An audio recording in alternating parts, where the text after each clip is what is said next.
alunos! A aula de hoje é sobre decaimento beta. Bem, para começar, eu falarei brevemente sobre átomos, decaimento radioativo e, finalmente, sobre o decaimento beta. Daí, veremos uma das utilizações desse conceito em uma profissão, como a arqueologia, que é a datação por carbono 14. Ao falar de átomos, podemos lembrar de uma pergunta que fizeram ao físico Richard Feynman uma vez, que foi: se alguma catástrofe destruísse todo o conhecimento científico, mas você pudesse deixar para os homens futuros uma simples frase, que frase seria essa? Que informação essencial, comprimida numa pequena cápsula, permitiria reencontrar o caminho perdido da ciência? Feynman sugeriu a seguinte frase: todas as coisas são feitas de átomos, minúsculas partículas que giram em movimento perpétuo, atraindo-se umas às outras quando estão a pequena distância, mas repelindo-se quando tentamos apertá-las umas de encontro às outras. Para Feynman, essa descrição contém uma quantidade enorme de informação sobre o mundo. Todos os elementos químicos, pessoal, eles são átomos. O núcleo de um átomo é composto por prótons e nêutrons e é rodeado por uma nuvem de elétrons. O número de prótons determina o número atômico de um elemento químico e suas propriedades e características. Uma mudança no número de prótons forma um novo elemento químico e, consequentemente, diferentes propriedades físicas e químicas. O número de nêutrons no núcleo também pode mudar. Por exemplo, o hidrogênio é composto por um próton e um elétron, mas existe um hidrogênio que possui, além do próton, um nêutron no núcleo. Assim, ele passa a ser chamado de deutério. Se ele possuir 2 nêutrons, ele é chamado de trítio. Essas variações dos números de nêutrons no núcleo é o que gera os chamados isótopos. Nesses átomos, o número de prótons é constante, mas o de nêutrons varia. Nem todos os isótopos eles são estáveis. Alguns mudam o número de prótons e nêutrons com o tempo. Esse fenômeno recebe o nome de decaimento radioativo. No decaimento radioativo, um elemento químico se transforma em outro elemento com o tempo. O tempo que demora para uma amostra radioativa decair pela metade é chamada de tempo de meia-vida. Aqui nas imagens, a gente tem alguns isótopos do carbono. O carbono 12, que tem 12 de massa, e o carbono 13, que tem 13 de massa, eles são estáveis, enquanto o carbono 14 ele é instável, ou seja, ele decai em um outro elemento com o tempo. Se eu possuir uma amostra de determinada quantidade de núcleos de carbono 14 inicial, depois de que essa quantidade de núcleos decair pela metade, será conhecido o tempo de meia-vida do carbono 14, que no caso desse radioisótopo é de 5.730 anos. Um exemplo de decaimento radioativo é o decaimento beta, o tema da aula. No decaimento beta, um nêutron do núcleo se desintegra em um próton, um elétron e um antineutrino. Esse é o símbolo do antineutrino. O antineutrino e o elétron, eles são expelidos do núcleo, mas o próton permanece lá dentro. Esse elétron que é expelido do núcleo é conhecido como partícula beta.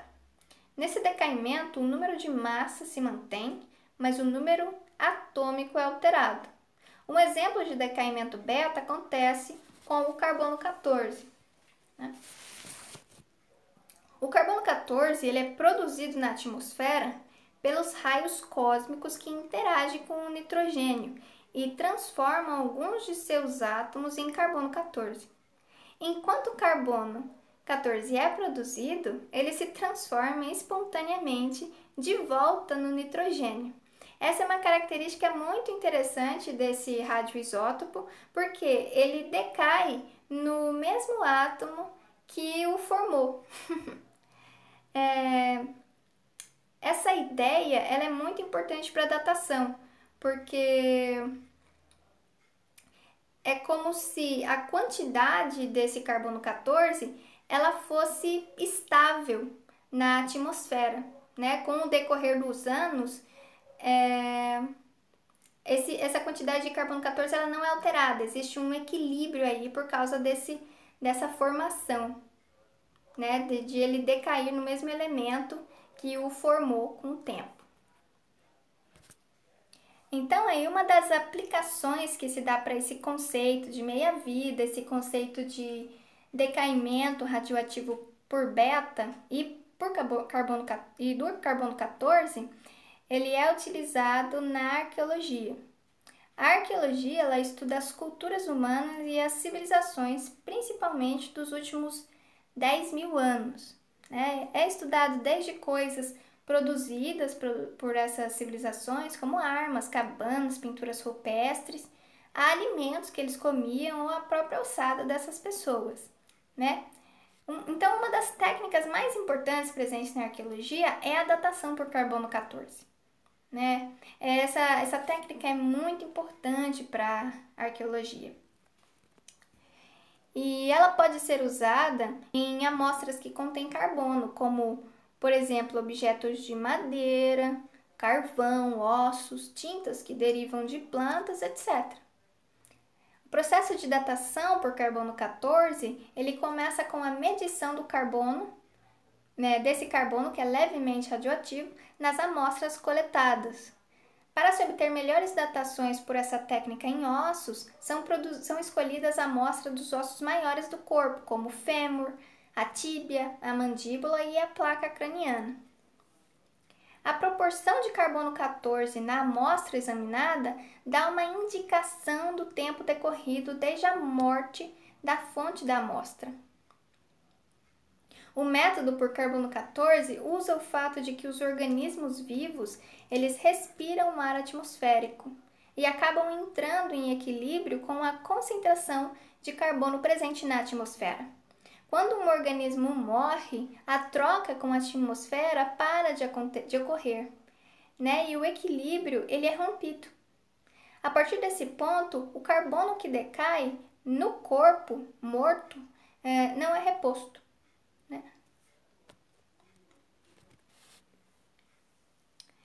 Então, como eu disse anteriormente, a meia-vida do carbono 14 é de 5.730 anos. Sabe-se que, passado uma meia-vida, metade da quantidade inicial de carbono 14 decaiu para nitrogênio. Passado 2 meias-vidas, metade do que restou de carbono 14 na amostra decai. Então, ela vai decaindo como múltiplos de 2, né? Então, se a concentração de carbono em uma amostra é de 1/4 do que deveria ter, né? Eu sei, a partir dessa ideia de que é um múltiplo de 2, que passaram-se 2 meias-vidas. Né? Sabendo o valor da meia-vida, que é para o carbono 14 5.730 anos, a amostra tem o dobro desse valor, ou seja, 11.460 anos. É um cálculo bem simples para fazer a datação por carbono 14, mas essa técnica exige bastante cuidado, né, por causa de contaminações e etc. Além disso, a técnica de datação por carbono 14 ela é limitada. Ela é capaz de datar objetos de até no máximo 70.000 anos.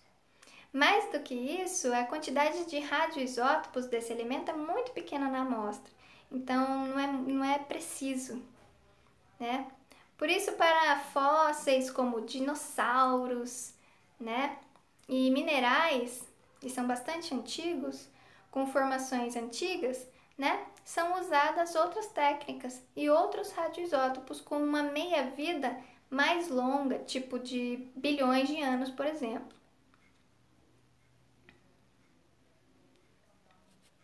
Para datar essas amostras, né?